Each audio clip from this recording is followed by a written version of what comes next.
Alhamdulillahirabbil alamin wassalatu wassalamu ala asrafil anbiya'i wal mursalin nabiyina Muhammadin wa ala alihi wa sahbihi ajma'in. Amma ba'du.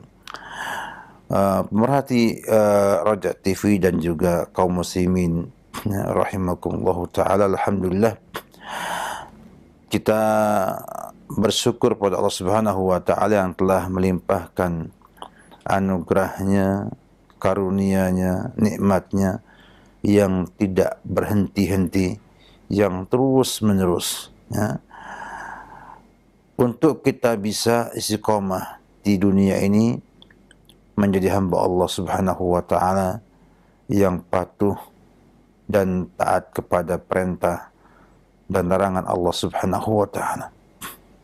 Sebuah nikmat yang agung yang kita wajib syukuri, wajib kita mengerti dan fahami untuk mampu mengagungkan Allah Subhanahu wa taala, mencintai Allah dan dicintai oleh Allah Subhanahu wa taala. Alhamdulillah, pada pagi ini kita masih dimudahkan Allah Subhanahu wa taala untuk terus melanjutkan kajian kita seputar fikih usrah yang kita coba untuk sampaikan seputar kaidah-kaidah atau tip-tip ataupun kiat-kiatnya untuk tepat dalam memilih pasangan hidup. Pada perjumpaan yang terdahulu sampaikan bahwa seorang yang ingin memilih pasangan hidupnya harus punya visi yang jelas, harus punya tujuan yang jelas, sehingga bisa memiliki sebuah standar kriteria dan sifat pasangan hidup yang harus ditetapkan untuk dipilih, ya, untuk mewujudkan tugas, tanggung jawab, dan juga cita-cita kita dalam berumah tangga. Artinya kita pasang dulu tujuan dan juga yang kita inginkan, yang kita harapkan, kemudian mencari pasangan yang sesuai dengan hal itu sehingga bisa mendukung terwujudnya hal tersebut. Namun tentunya kita menyadari bahwa manusia tidak ada yang sempurna dan sangat sulit untuk mendapatkan yang ideal.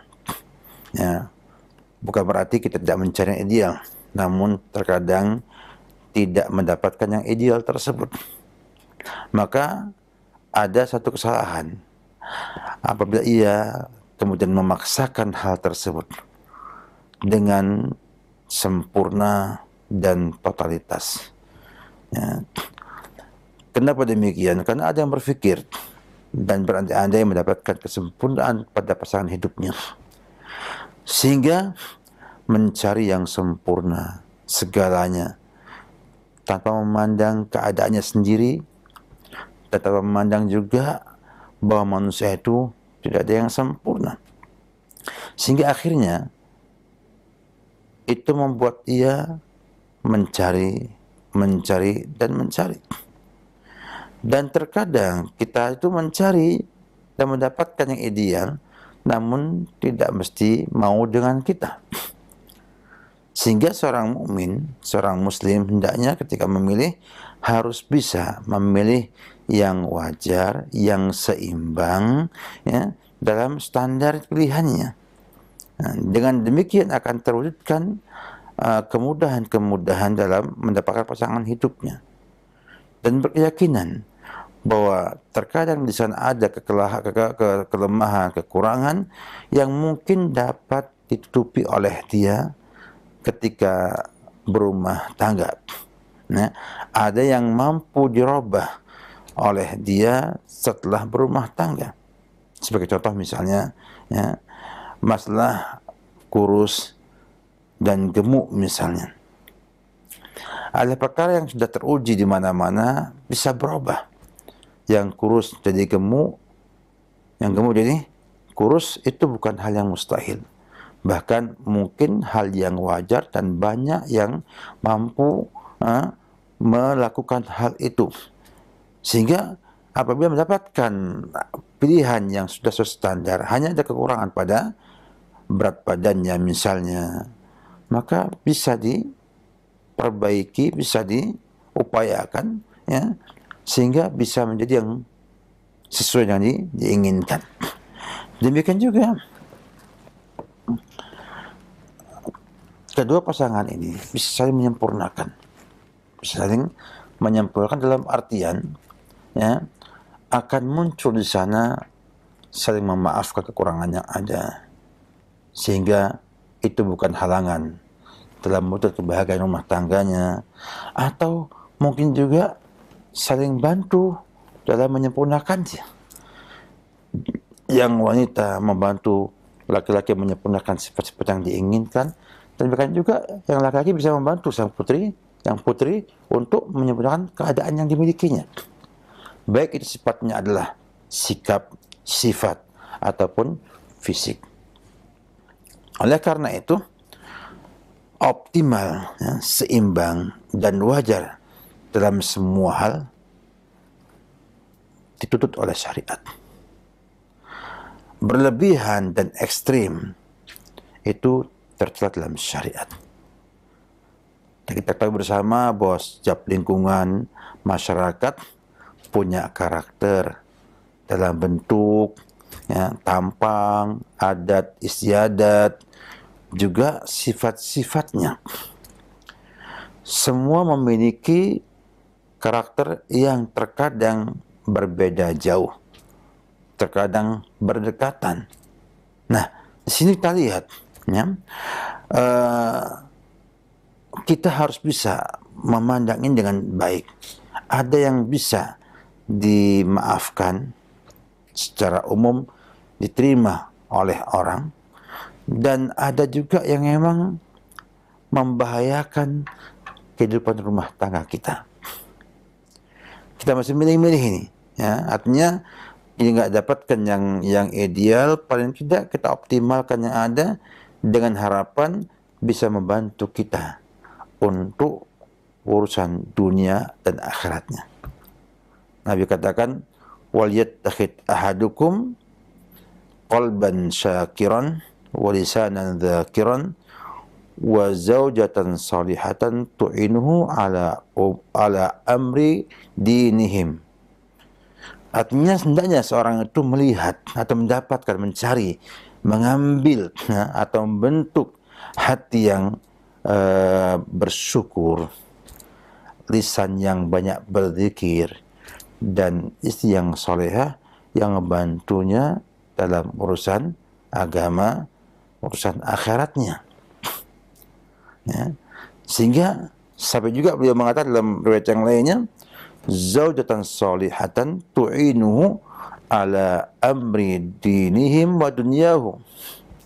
Ya, mencari perempuan yang solehah yang bisa membantu urusan agama dan urusan rumah tangganya atau urusan dunianya dan akhiratnya. Sehingga dengan demikian perlu adanya kecocokan banyak hal. Nah, harus ada di sana upaya untuk melihat secara optimal sehingga nantinya ketika dia berumah tangga bisa saling berusaha mencintai dan berusaha dicintai. Nah, terkadang kita tidak ada upaya untuk berbuat demikian. Maka dalam hal pun demikian, apakah nanti kita mampu mencintai istri kita tersebut, ya, dengan kita yang ada, ya, ataukah nanti kita tidak mampu mencintai dia? Ya, artinya cantik dan juga buruk itu kan relatif. Namun ada kesamaan di sana, ya, yang jadi standar umum. Terkadang si fulan mengatakan dia cantik, yang lain mengatakan tidak cantik. Tetapi ada sana kesetaraan di mana orang itu normal. Normal. Sehingga ketika kita menikahi wanita seperti itu, kita mampu mencintainya dan mampu untuk dicintai oleh sang wanita tersebut. Nah, ini adalah kunci yang cukup penting dalam rumah tangga.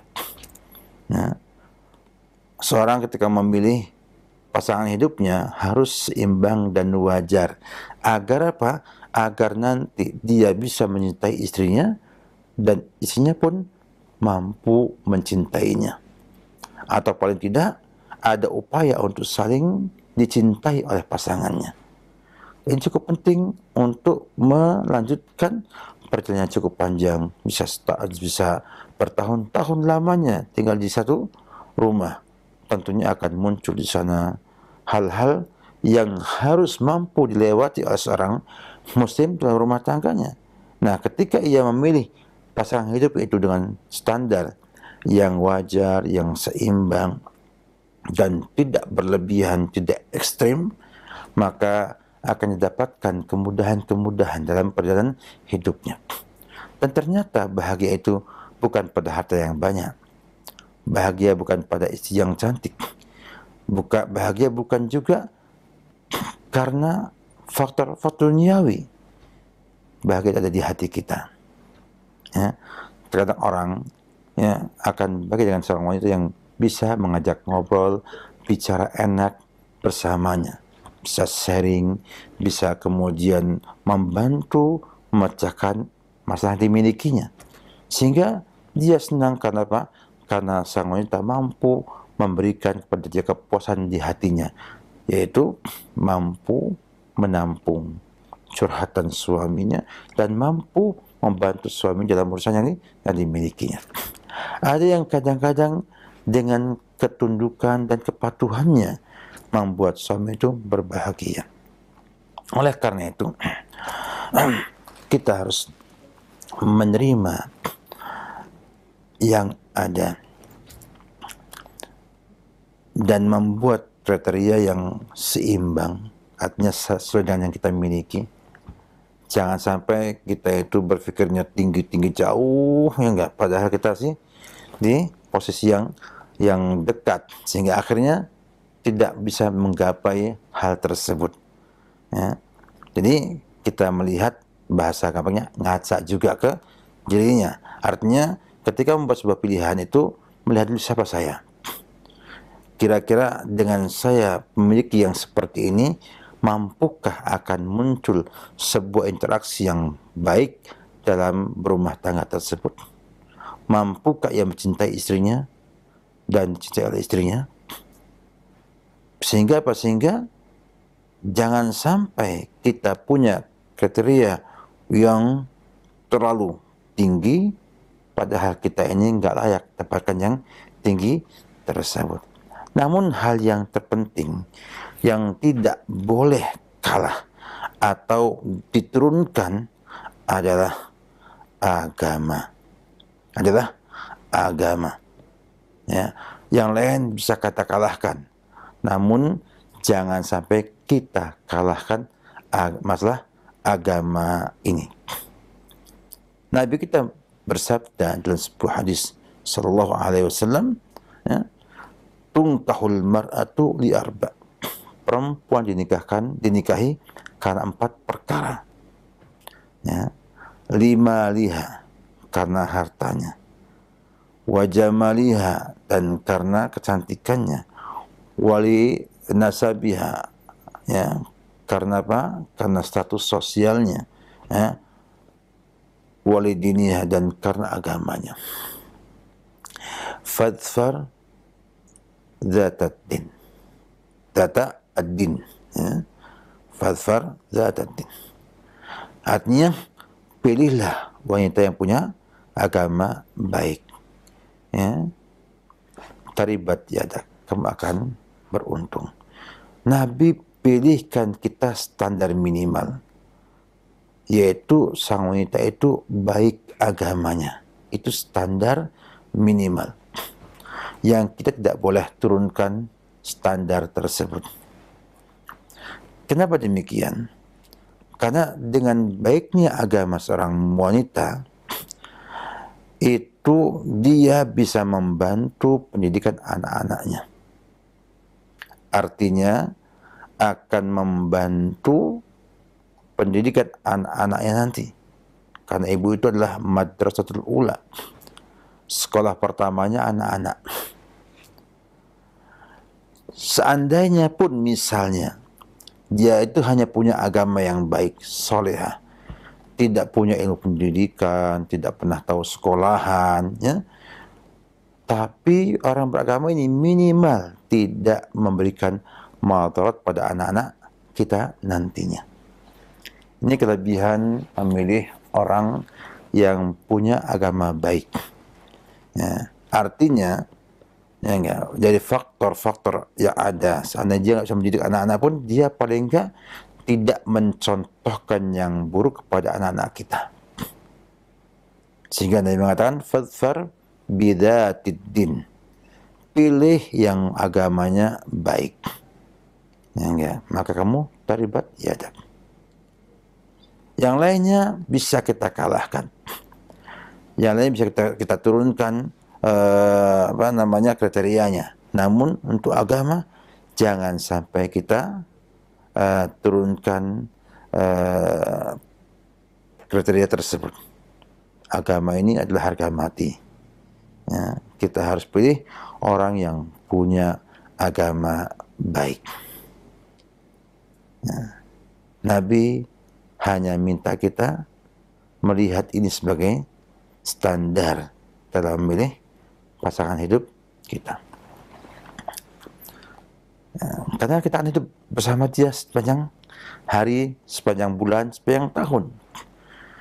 Maka orang yang punya agama baik itu akan memudahkan kita dalam banyak hal. Contohnya saja, seorang yang punya agama baik akan memandang suami sebagai rezeki yang Allah berikan kepada dia, yang wajib ia syukuri.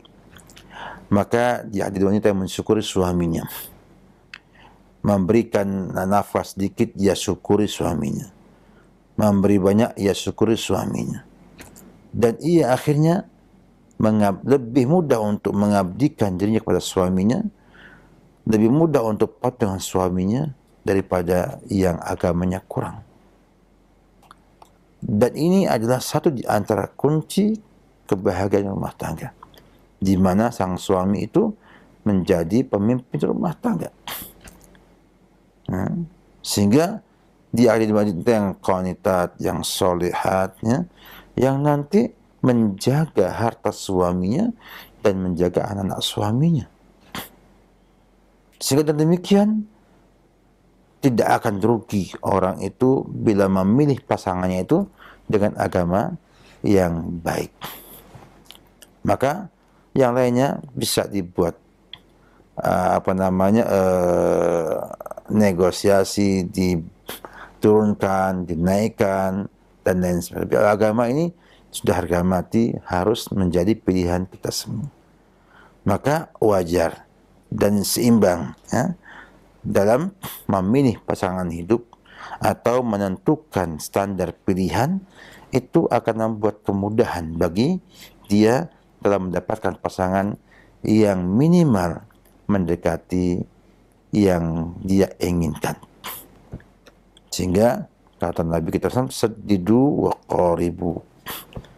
Ya, pilih yang ideal bila mendapatkannya, kalau enggak yang mendekati ideal tersebut. Oleh karena itu, hendaknya setiap muslim yang ingin menikah membuat kriteria yang diinginkan, ia menyesuaikan dengan kondisi dia dan juga apa yang menjadi harapan dia dengan memiliki pasangan tersebut. Jangan sampai di awal tidak punya pilihan, yang penting ada, yang penting ada, yang penting mau, kemudian di perjalanan kecewa. Karena apa? Karena ternyata pilihannya tidak mampu mewujudkan yang dia harapkan. Oleh karena itu,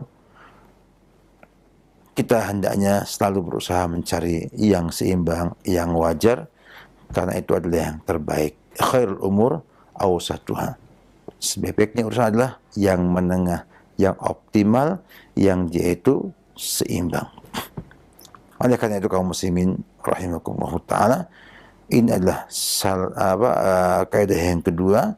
Dalam memilih itu kita harus memiliki standar yang wajar, yang seimbang, artinya siapa kita menjadi ukuran juga, dan jangan berlebihan.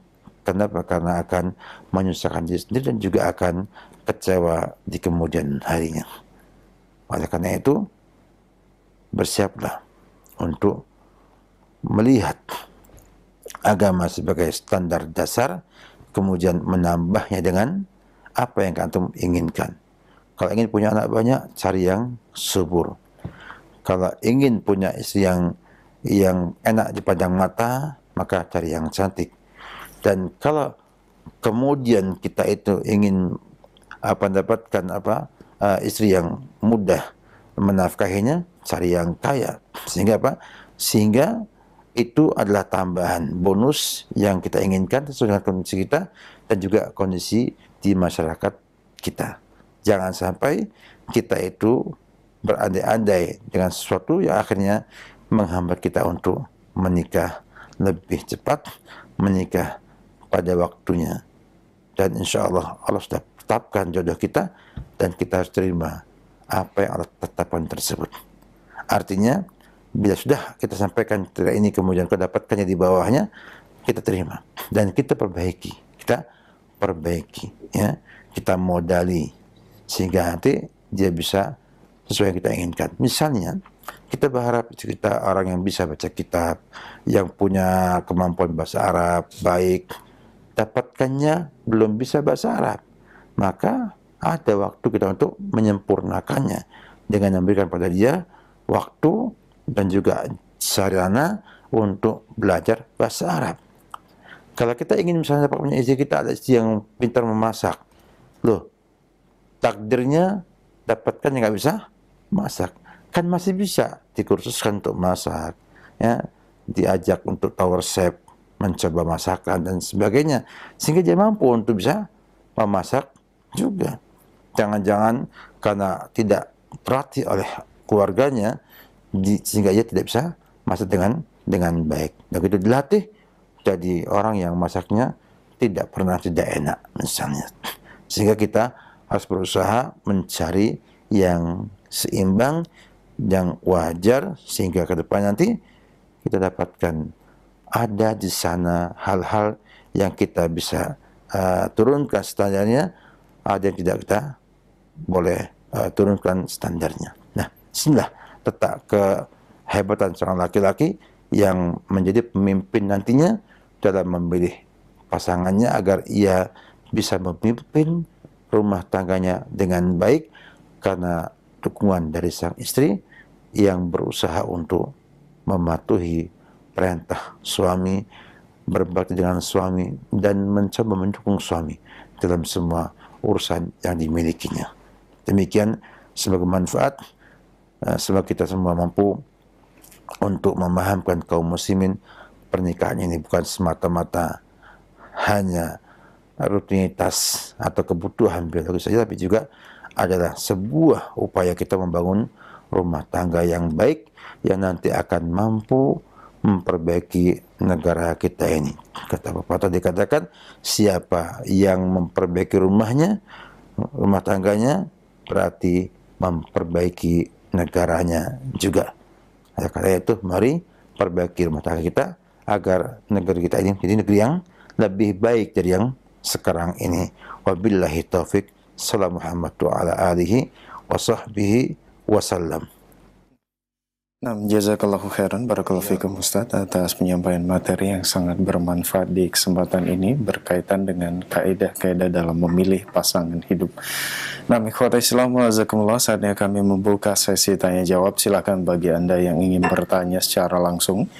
Baik, pertanyaan pertama kita awali dari pesan singkat. Assalamualaikum warahmatullahi wabarakatuh Ustaz. Assalamualaikum warahmatullahi wabarakatuh. Dari hamba Allah Ustaz, bagaimana dengan seorang wanita yang terlalu dekat dengan ibunya sehingga membuat persyaratan kalau sudah menikah nanti tidak mau dibawa keluar dari rumah dan tidak mau tinggal di kota yang berbeda pulau.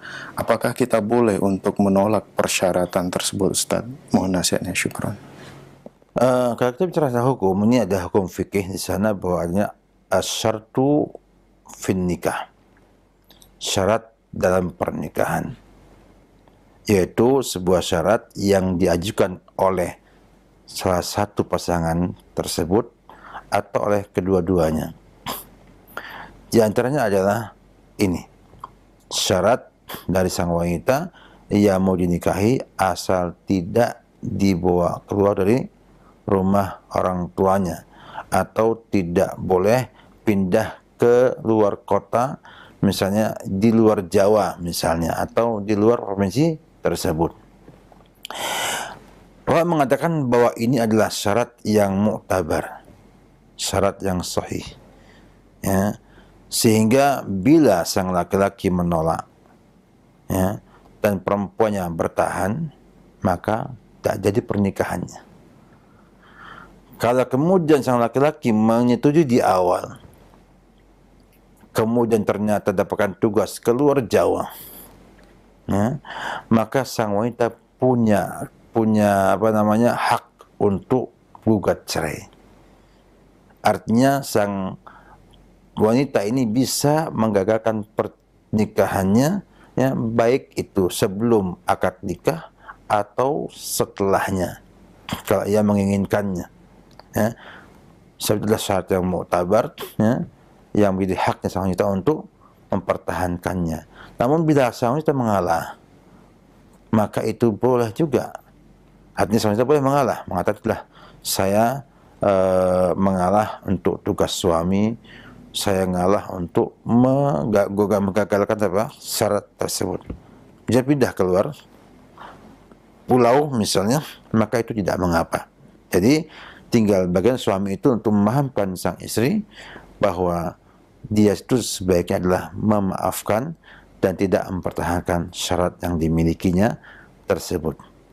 Maka dari itu kita katakan bahwa biasanya orang itu akan mudah tunduk dan patuh bila ia mencintai orang tersebut. Kita itu akan patuh dan taat sama Allah, ya, sesuai dengan cinta kita kepada Allah Subhanahu wa taala. Semakin besar cinta kita sama Allah, semakin patuh dan semakin tunduk. Makanya ikhwati fillah, kenapa kok ada di sana peristiwa-peristiwa, ya, di mana wanita itu bisa menundukkan laki-laki dan bahkan bisa menghancurkan laki-laki. Sekelas Fir'aun saja bisa menggagalkan pembunuhan kepada semua bayi Bani Israel, ya, dan di Nabi Musa alaihissalam bisa gagal hanya karena permintaan sang istri yang ia cintai. Nah, oleh karena itu, ya enggak, kalau ada di antara teman-teman dari para ikhwah, ya, para kaum laki-laki, para suami, ya, mendapatkan syarat seperti ini, maka buatlah sebuah cara agar dia mencintai Anda. Nanti dia bisa ngalah dari syarat tersebut. Jadi syarat dalam pernikahan itu bisa dikalahkan dengan persetujuan yang membuat syarat, ya, dengan persetujuan yang membuat syarat, sehingga bisa digagalkan dalam hal ini. Tapi kalau kemudian dipaksakan gagal dan dia nggak mau menerima, maka bisa membubarkan pernikahan tersebut. Wallahu a'lam bishawab.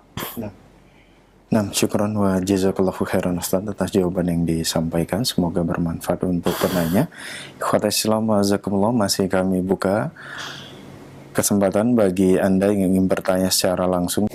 Ya, silakan. Ya, Assalamualaikum warahmatullahi wabarakatuh, Ustaz. Waalaikumsalam warahmatullahi wabarakatuh.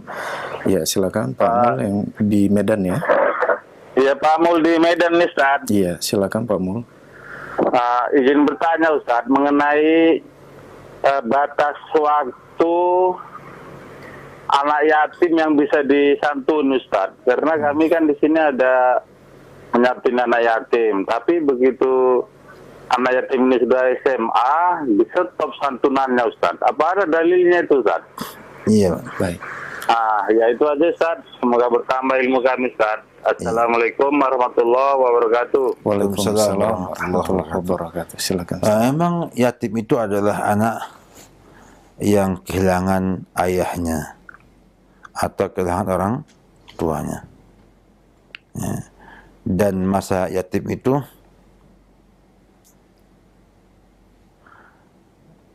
masa yatim itu terbatas. Islam memandang bahwa balik itu adalah batas kemandirian dan batas anak itu di usia balik. Artinya anak yang sudah mencapai usia balik itu bukan lagi anak, namun sudah masuk pada tahapan dewasa dengan bukti bahwa mereka ini sudah dikenakan dosa dan juga dikenakan pahala. Sehingga bila ia berbuat maksiat, dia langsung berdosa. Sehingga masa balik menjadi masa pembeda antara dewasa dengan anak-anak. Para ulama pendidikan Islam banyak menyampaikan bahwa masa kanak-kanak itu 15 tahun. Masa kanak-kanak usianya 15 tahun lamanya. Dengan 7 tahun pertama itu masa belum memayyiz, 7 tahun sampai 15 itu menjadi masa-masa mumayyiz, dan setelahnya akan jadi balik. Maka para ulama mengatakan bahwa anak yatim itu itu terbatas sampai usia 15 tahun atau sampai ia balik. Nah, setelahnya dia bukan lagi anak yatim, namun masuk dalam kategori du'afa, orang yang lemah. Dan sebetulnya kalau kita memandang kepada hadis yang ada, bahwa bantuan uang tersebut itu tidak mutlak kepada anak yatim. Yatim itu kadang nggak butuh duit karena punya warisan yang banyak, sehingga tidak berhak dapatkan santunan karena dia orang kaya. Nah, berapa banyak anak yatim itu orang tuanya kaya raya, mungkin punya sawah, punya harta miliaran, maka dia tidak berhak mendapatkan santunan atau sedekah karena dia orang kaya, tapi dia butuh yang meliharanya. Makanya dikatakan dua kafil yatim, ana wa kafil yatim kahataini. Artinya kafil itu tidak mesti memberi uang, tapi ia menjadi penanggung jawab kebutuhan anak tersebut. Kalau dia butuh pendidikan, ia mengarah pendidikannya. Kalau ia butuh kasih sayang, ia menyayanginya.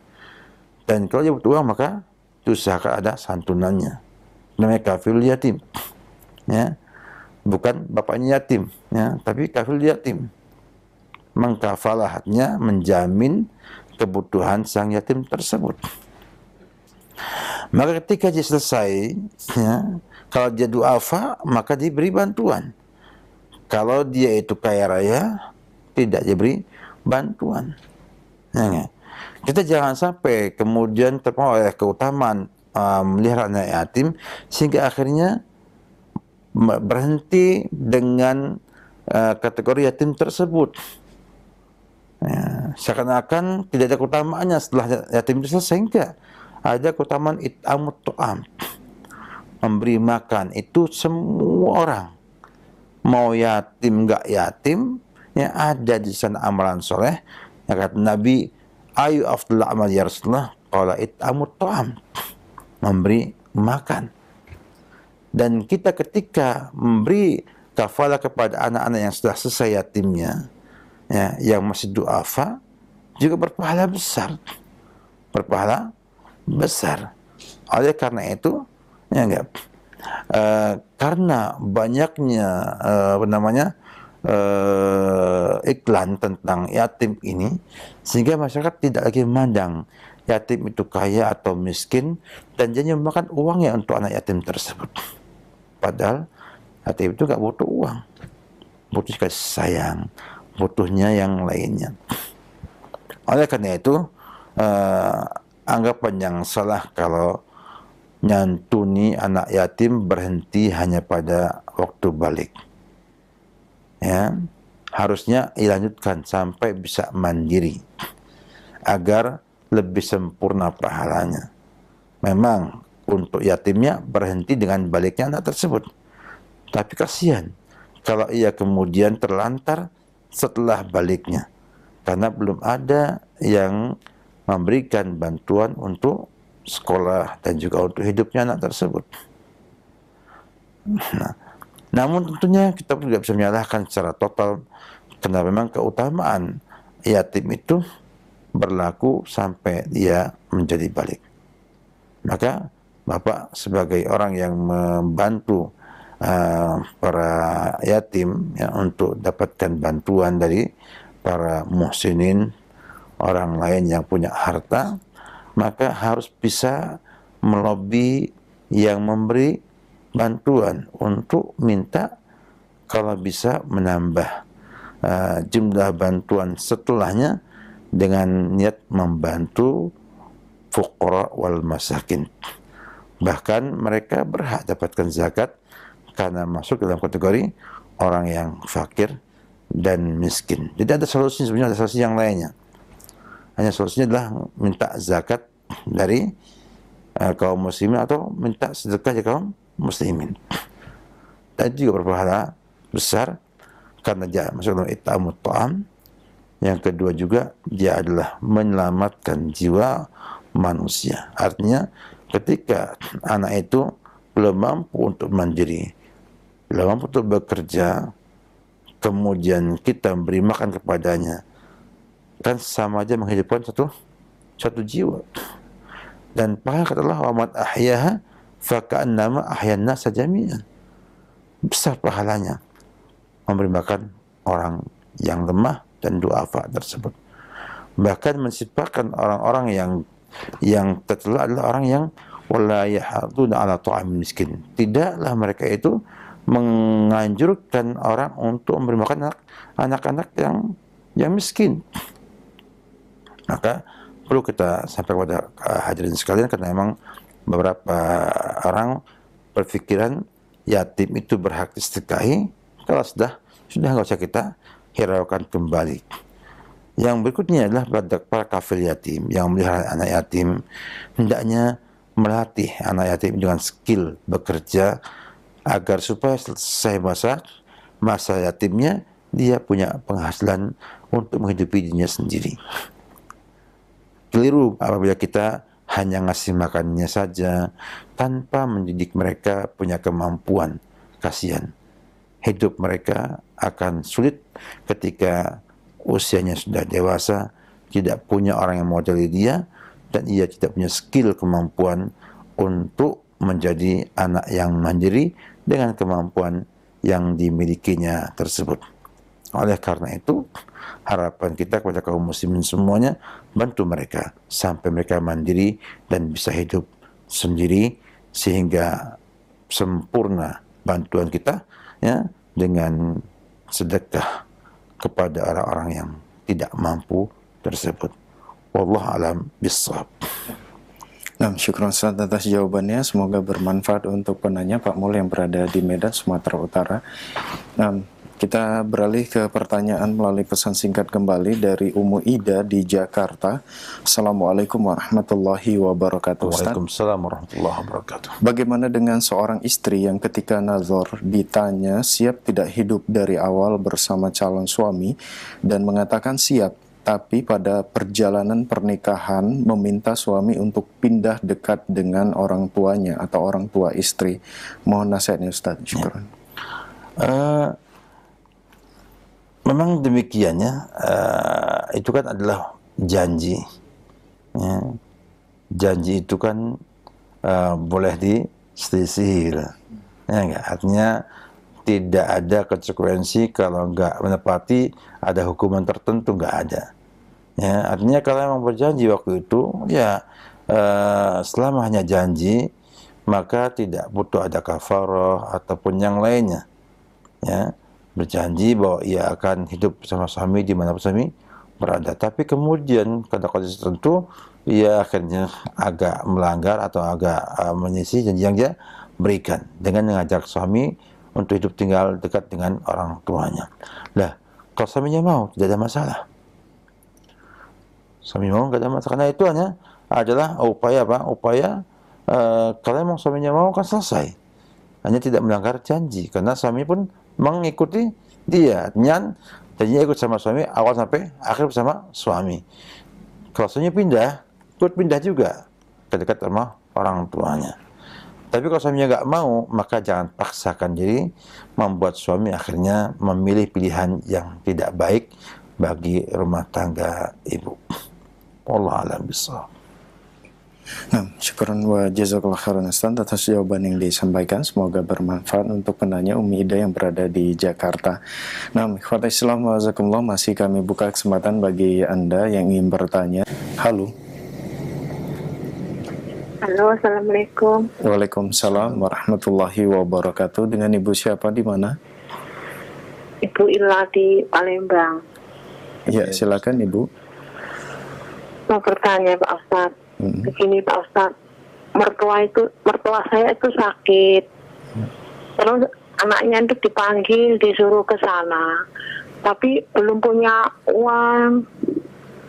Dia itu rindu banget sama anaknya. Terus tidak lama itu karena belum ke sana itu anak saya itu kena musibah gitu. Kecelakaan itu ketabrak mobil, tapi alhamdulillah sudah sembuh. Apakah itu orang tua jengkel? Apakah gimana ya Pak Ustadz solusinya? Apakah memang itu cobaan? Terima kasih atas jawabannya Pak Ustadz. Baik. Waalaikumsalam. Ya, nah, waalaikumsalam. Silakan Ustaz. Iya, perlu kita ketahui semua bahwasanya semua musibah yang menimpa kita semua itu sudah ada di Lauhil Mahfuz. Sudah Allah tulis di Lauhil Mahfuz tentang nasib kita nanti, celaka dan tidak celaka. Ya, kita mobil atau nggak tahu, mobil sudah ada. Dan secara umum, kesalahan seseorang itu tidaklah mengharuskan adanya musibah. Dan musibah pun tidak menunjukkan bahwa orang yang terkena musibah itu salah. Contohnya, Nabi kita Muhammad SAW itu kan sudah diampuni dosanya yang lalu dan akan datang, dan terjaga sikap dan perkataannya oleh Allah Subhanahu wa Ta'ala. Tapi masih saja kena musibah. Seperti ketika perang Uhud terluka. Pernah juga beliau sakit. Kata Ibnu Mas'ud, dakhaltu ala Nabi SAW. Aku menemui Rasulullah SAW. Wa huwa marid. Dalam keadaan dia sakit. Faqultu, aku tanya, ya Rasulullah, apakah engkau kena sakit demam yang sangat keras? Innaka aku akan syadidan wa akan sadidan. Engkau itu sakit demam yang sangat tinggi. Qala ajal, iya. Dia menjawab, iya.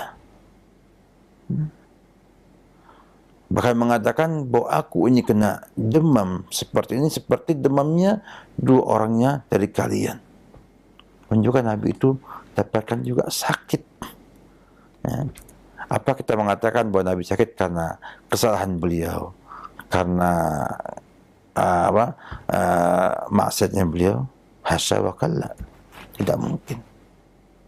Artinya bahwa sakit itu kadang-kadang Allah berikan untuk menyempurnakan derajat yang dimiliki oleh seseorang, untuk mengangkat derajatnya.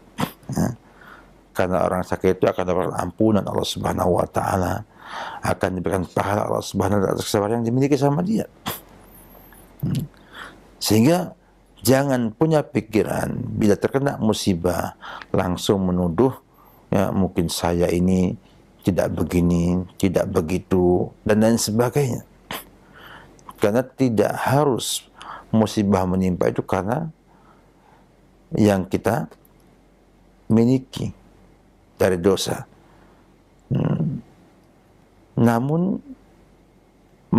musibah itu terjadi karena memang ulah kita teledor, ya.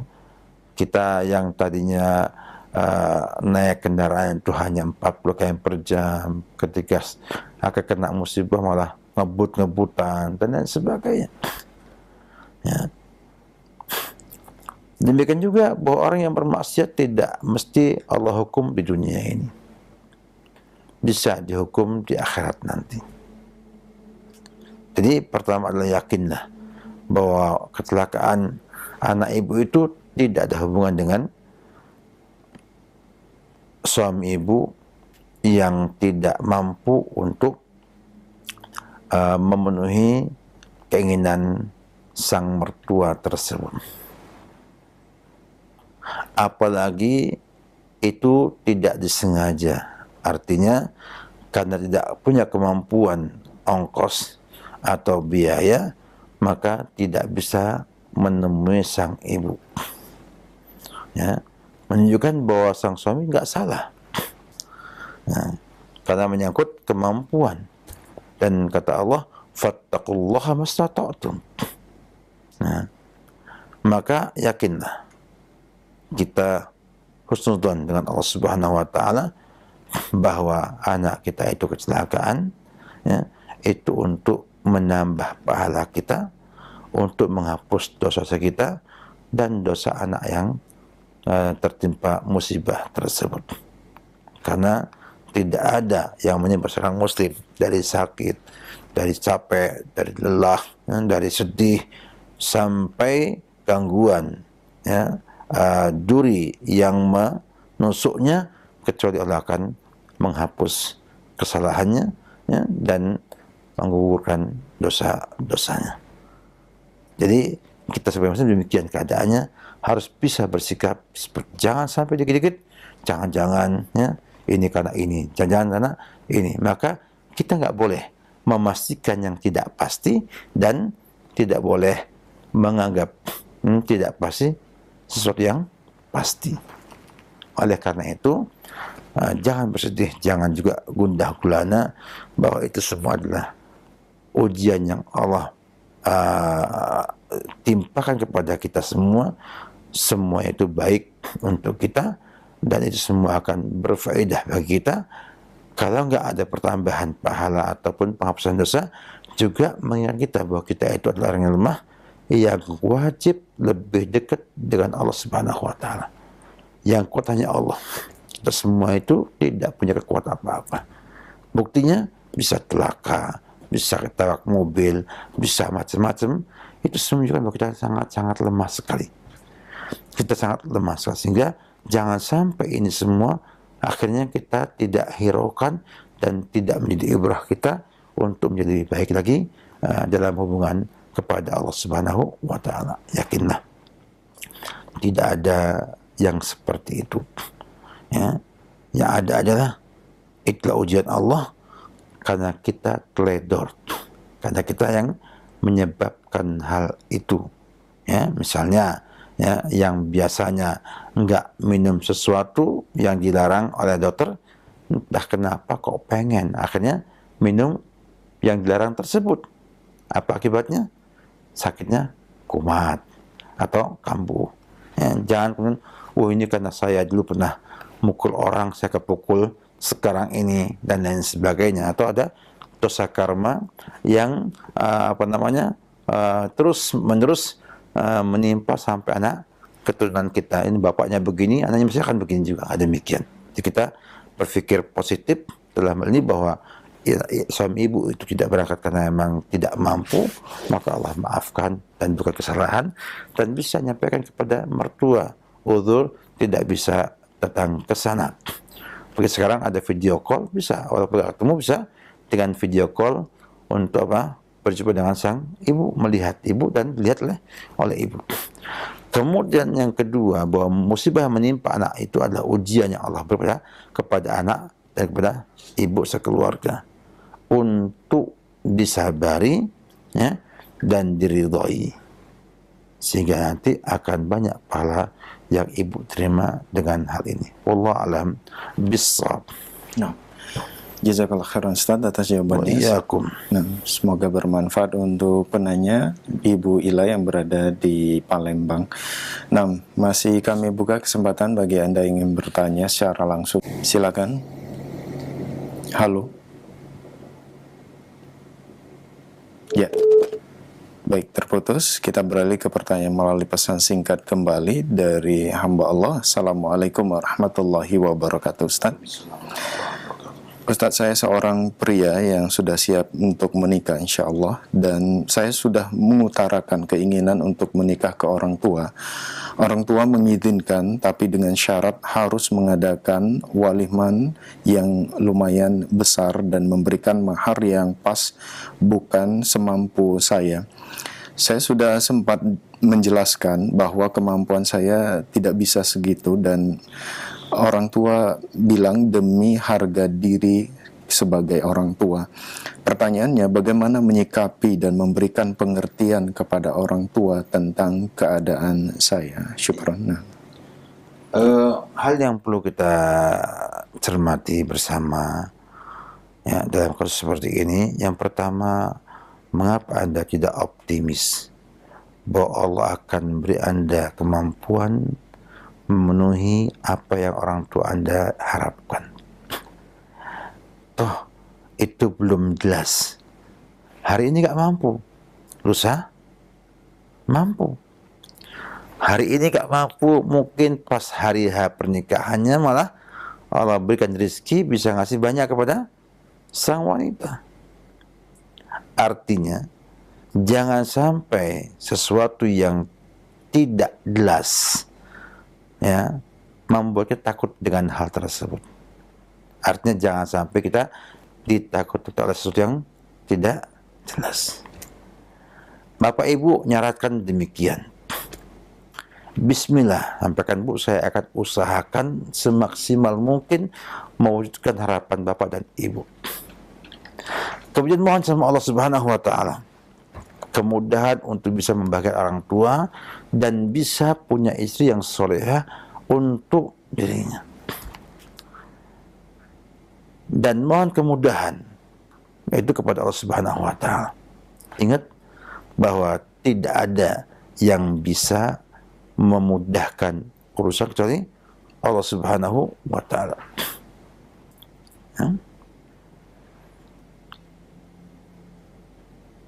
Oleh karena itu saya heran ya, kenapa kok takut duluan dengan itu semuanya.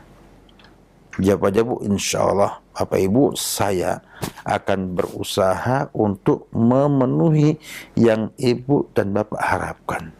Cari wanita yang solehah, yang baik. Kemudian bila sudah itu ada permasalahan ya, maka dipecahkan bersama-sama. Dan banyak cara. Toh Bapak Ibu kan harapannya hanya ngomong ke pemuka bahwa maharnya misalnya satu on emas misalnya. Artinya 100 gram.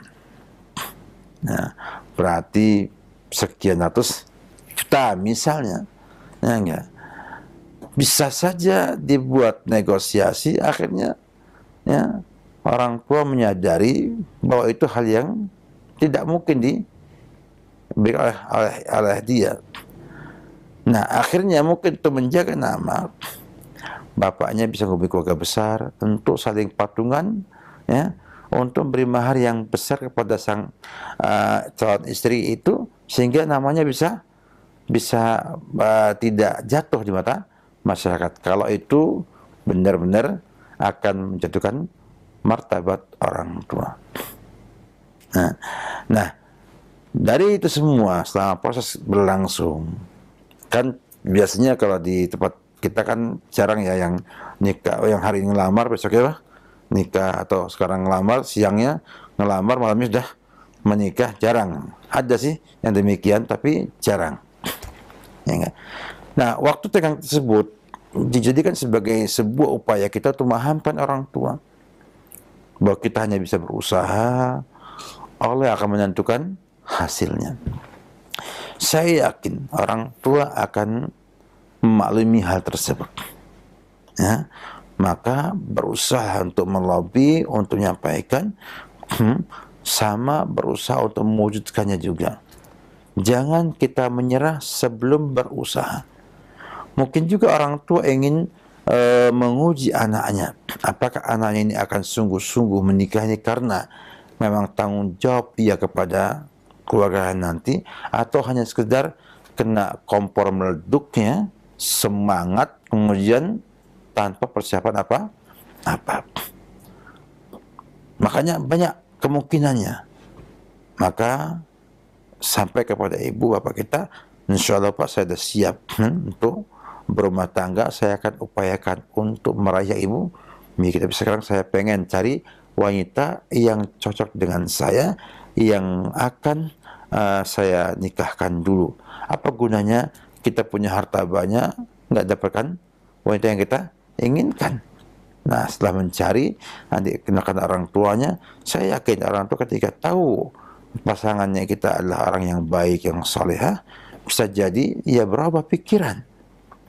Berubah pikiran untuk menikah tanpa menyebut mahar.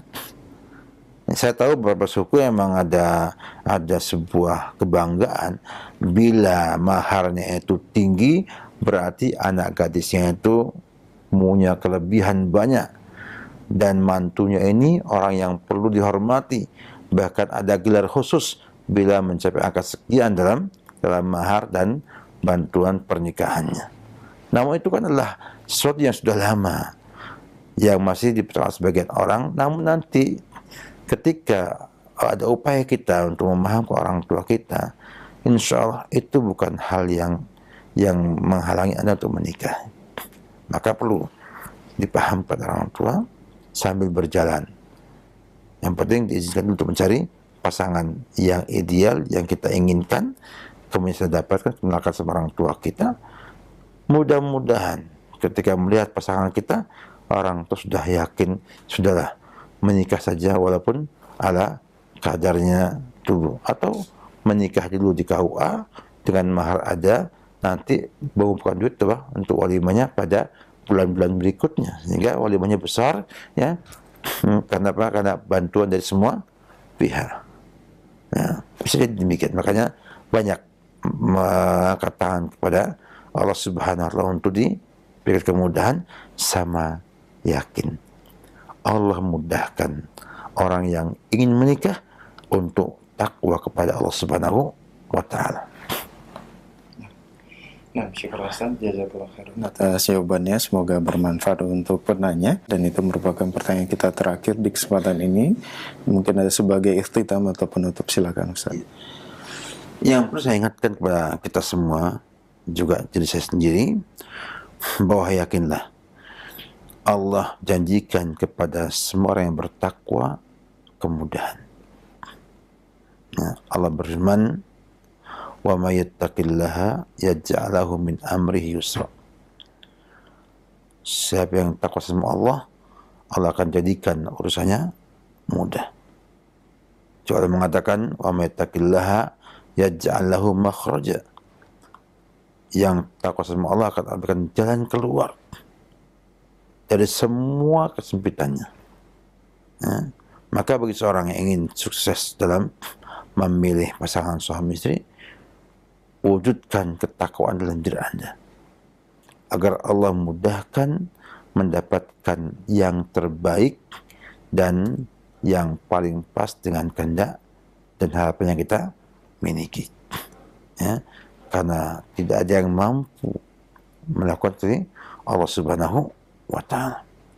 Demikian juga mereka yang belum dapatkan anak, belum dapatkan juga pasangan, ingat bahwa Allah katakan, wa yarzuqhu min haitsu la yahtasib. Allah berikan rezeki dari tempat yang terduga-duga. Artinya jodoh itu rezeki, anak itu rezeki, sama kayak uang dan harta.